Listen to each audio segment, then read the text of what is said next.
Welcome to What's Trending from South by Southwest. I'm Shira Lazar, coming to you from the Samsung Blogger Lounge with Billy Corgan from the Smashing Pumpkins. Am I official blogger now? You are an official online techie geek influencer, social media elite expert.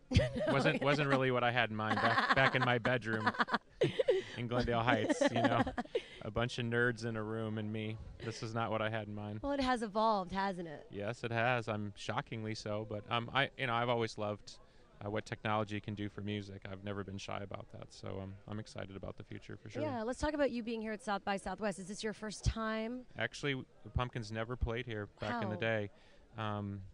We weren't sort of invited in our early days, and by the time we probably would have been invited, we sort of just blew up, and then that was the end of that. And so why was it important for you to come here this year? Well, Brian Solis asked me to be part of this talk he's giving, and I really like where he's coming from about trying to, the music business is shamefully behind the curve as far as understanding the effect that social media has on the business. They've just treated it like it's a curse and a plague upon them, and I was one of the first people to stand up and say, no, this is a great thing. But, we're still in the downside effect of what it means to have too much information. You have the fall of one set of gatekeepers and now the rise of a new set of gatekeepers, and all that needs to sort of be still sorted out. But at the end of the day, it's about musicians and their talent, and that ultimately be the thing that creates the equilibrium. Yeah, Brian Solis' book is called The End of Business as Usual. What does that mean to you in the music industry? Well, I think that there's a point in any business where the numbers fall so low, you have to just sort of kind of tear it up and begin again. Mm-hmm. The traditional music business insists on the same model, even though obviously it doesn't work. It's 1/10 of what it used to be, even though people will quote, well, in the aggregate it's a bigger business, but it doesn't have the cultural impact it used to, and now you even see where technology is starting to impact people's participation in the movies. Mm-hmm. So at some point you just have to step back and say, okay, it's fallen so far and it's lost so much power that we might as well go back to the drawing board and go back to the exciting kind of edge point of what makes people invested in anything. And technology and music, of course, go hand in hand. Every advancement in technology went from the 78 to the LP to the CD. There's nothing wrong with any part of technology. It's just when people get too freaked out and let it sort of, when technology is the story and not the artist, then you have a problem. And I think Brian is trying to sort of paint a new picture of how any business can adapt. And I've already been there now for about 5 years, and I went independent out of the label system, and I've had to learn the hard way of what that really means. And I could go on forever about what it means to try to have that new kind of connection with the audience. Yeah, well, let's talk a bit about that. Like, how do you establish that? Obviously, you had a huge fan base, but what does it mean to go independent?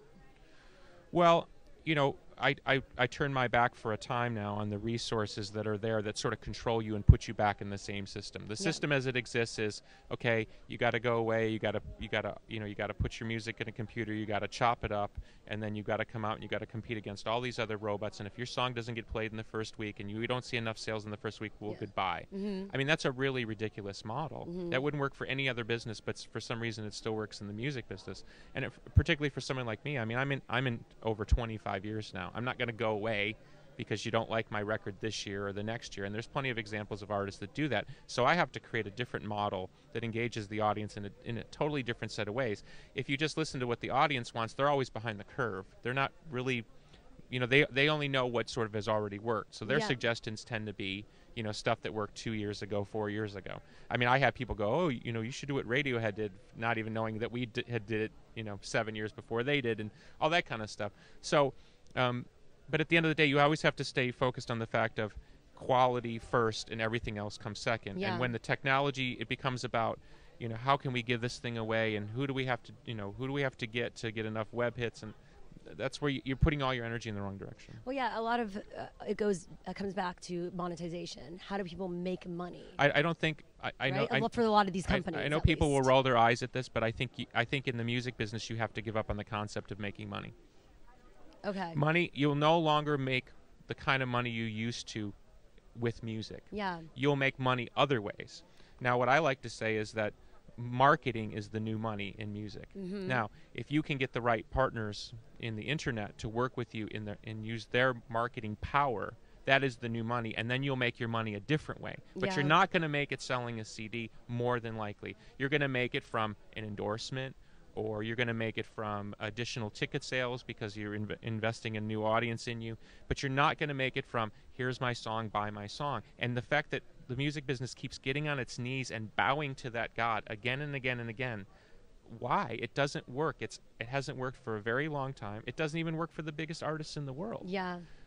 Lady Gaga selling perfume and starting clothing lines. I mean, they're not stupid people. They understand that the future of it is in a wider scope. The internet is all about that level of access, all about creating a different story. Why can't an artist create their own story under their own terms? I've tried to do that for years, and I'm at a point now where I should. And I would say that to any young band. If you can accept, hey, if you create a really cool world that people want to visit, your money will come, your resources will come.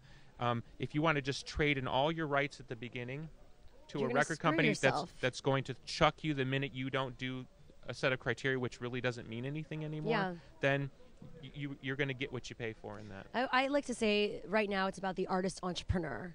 Absolutely, and the one thing you have to ask the audience at this point, and there is a sophisticated audience out there, and many of them are in this room, is they have to stop thinking of it as a sort of a victimization relationship. Like, well, what if I don't want to buy your CD? They've got to get out of that mentality. They have to see it as sort of an intrinsic, wider support for an artist. Let's call it what an artist represents in the culture or represents in their world, and find different ways they can support the artist, even if it's just following them or clicking on them or retweeting them. There's a lot of things that you can do that don't require any resources, but will show your support in an intrinsic way to say, this group of artists is much more important than these set of artists. But if you keep forcing the more important artists into the same line as all the robots, it's never going to work. And I mean, I could go on about that. I want to know what you think is working, like the iTunes, the RDOs, the Spotify's.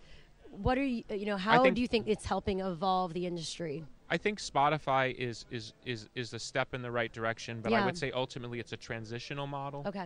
I think artists are going to have a much wider world than just music.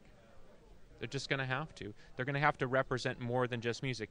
For one artist, it might be their charity, their music, and maybe access into a part of their world that people are emotionally invested. For another artist, it may be they're a painter and they write songs and they make videos for other bands that draw on a different audience. That you're just going to have to be more diverse, and you're going to have to be smarter. But if you keep begging the audience to do you this one favor, which is to buy this one piece of plastic, which everybody knows is worthless, it doesn't work. So I want to know what you've done. I mean, you said you did like before Radiohead did it, you had put out your music on, distribute it for free, not for free, of yourself. No, we gave away one album for free in 2000. Yeah, and I have given music away for free. So how are you using online and digital tools right now in interesting ways? Let's go through some case studies that you guys have been through recently. Well, this is where it's difficult to answer your question, because I think that almost all those systems really don't work. Okay, there is the let me get enough Twitter followers, let me get enough Facebook likes. I don't think those things really at the end of the day work. Because if they did, then Lady Gaga would have sold 3 million albums in her first week and not 1 million, you know what I'm saying? We have 1.3 million Facebook followers. It doesn't mean 1.3 million people run out and buy anything you put out. It just doesn't work like that. And in fact, if you try to go to those 1.3 million people and say, oh, will you please buy it? They'll do the opposite. No. They'll say, F you, and they won't buy anything. What's your strategy, though, to maintaining community? Because you do have, a really great and engaged site. Yeah, I think you have to diversify who you are in the world, which is be a bigger and broader and brighter human being, which I'm okay with that because that's who I want to be. I think if you just want to be this narrow thing, like I just want to be a musician, who wants to do drugs and get laid, that's not going to work anymore. It's really not. It's not. Although tweeting about that in real time might be interesting. Well, you might get enough followers and get a gene endorsement or something, right? But the point is that you have to create an experience for the audience that's going to lock them into you long enough that they're going to say, okay, I'm going to keep coming back. Now, the old model was, let me build a website with a lot of flash animation. People sat and they said, people were on your website for 45 minutes, but they weren't buying anything. It wasn't translating anything. I think that there has to be a technological development, and the music business should really strive towards figuring out how to marry the visual and the music. I think the fact that music is just essentially still a two-dimensional sonic experience is not going to, for the people who are engaged on the internet, that's not going to be enough anymore. You can't afford to have somebody doing their term paper while they're listening to your music, because really they're not listening. And the fact of the matter is most of us, when we listen to our music, if we're listening on the computer, we're doing something else while we're doing it. You're not really engaging in the music, and so what are you going to tend to? You're going to tend to certain types of more placid music, wallpapery type music, middle of the road. And then on a business that's still satisfied with numbers, well, they're just going to go with the most general number. So that reinforces bands that are very in the mainstream, very safe. I mean, we're back to like 1974 in terms of safe in rock and roll. It's unbelievable when you come out of what happened in the previous 2 decades. So what are you excited about now in the next year, and how are you going to maybe make a change or make a shift and use these tools in interesting ways? The first thing I had to do was let go in my mind of all the traditional concepts of success. Yeah. Yes, you want to sell records, and yes, you want people to come to your shows, but if that's how you define your success, you're going to fail. Because there are people out there selling a lot of records and doing a lot of tickets, and nobody knows. It is the tree falls in the forest. Yeah. And the minute those people stop coming, those bands will disappear off the radar as if they never happened. They don't have, when we were big, even if you didn't like us, you kind of knew we were out there, right? In the 90s, because MTV was pervasive, the press was pervasive. Now you have all these trees fall in the forest. People come up to me and say, oh, this band sold 1 million records. I never even heard of them. Well, there's also a lot of noise. So how do you stand out from the noise? I'll tell you what you can't do is you can't light yourself on fire. You can't scream. You can't do the stupid thing that everybody keeps trying to do. YouTube hits don't translate into record sales. Facebook friends don't translate into record sales, right? So you're going to have to figure out a qualitative experience using technology that's going to draw the audience into a bigger experience that goes beyond music, that wants them to actually makes them want to listen to your music. And if you can't do that, you are going to fail. And there is a generation of kids out there that are going to grow up with the kind of tech savvy that they're going to marry whatever new technology exists. And I think my personal opinion is going to have very much to do with a visual component, which will lock you into the experience where you're going to have to watch something and listen to the music at the same time. Much like when you hear a song in a movie soundtrack and the scene and the lighting makes you go, I got to go buy that song. Yeah. I think we need, and listen, the last big successful model for music was MTV, because you saw the video, you got a sense of the people, and you went out, okay, that model worked. Why does that model not work anymore? Why hasn't somebody started another television network? I mean, that's what What's Trending's doing. That's why we have you very here good, to very share. good. No, I mean, thank you. I really appreciate your thoughtful insights on this. I mean, I could see you possibly creating a startup yourself around all of this. And you're doing it right now with your brand, you could say. I think it's just going to be a lot of fiefdoms. Yeah. And then different people will coalesce under common goals. You know what I mean? I think the negative music culture that's existed for 10 years, the snarky music culture, that will ultimately be resigned to a very small part of the internet, because at the end of the day, you can't draw the general mass with negativity. It doesn't work. Nor can you draw the general mass with your direct TV commercial. Yeah. It's not working. And I'm just at the point where when I used to say this stuff 5 years ago, people say, "Oh, you're just bitter," and I was like, "No, this isn't working." I mean, I'm a consumer too. I spend a lot of money on music. Yeah.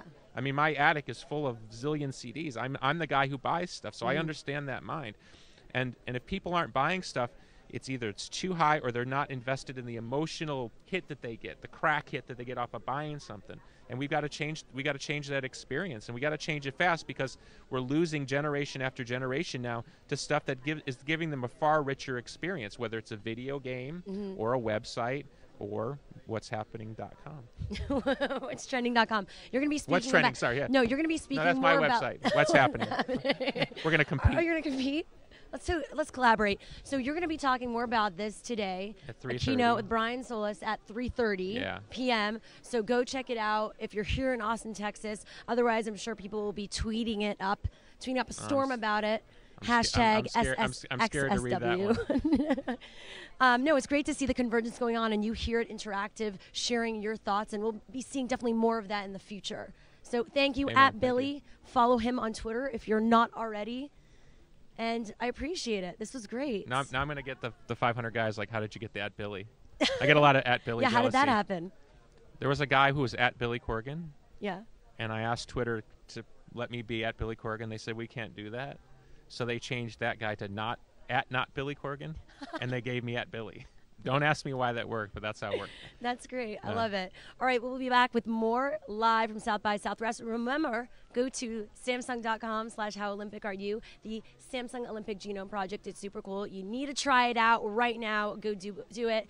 And we'll be back. Check out youtube.com/whatstrending for more. Bye.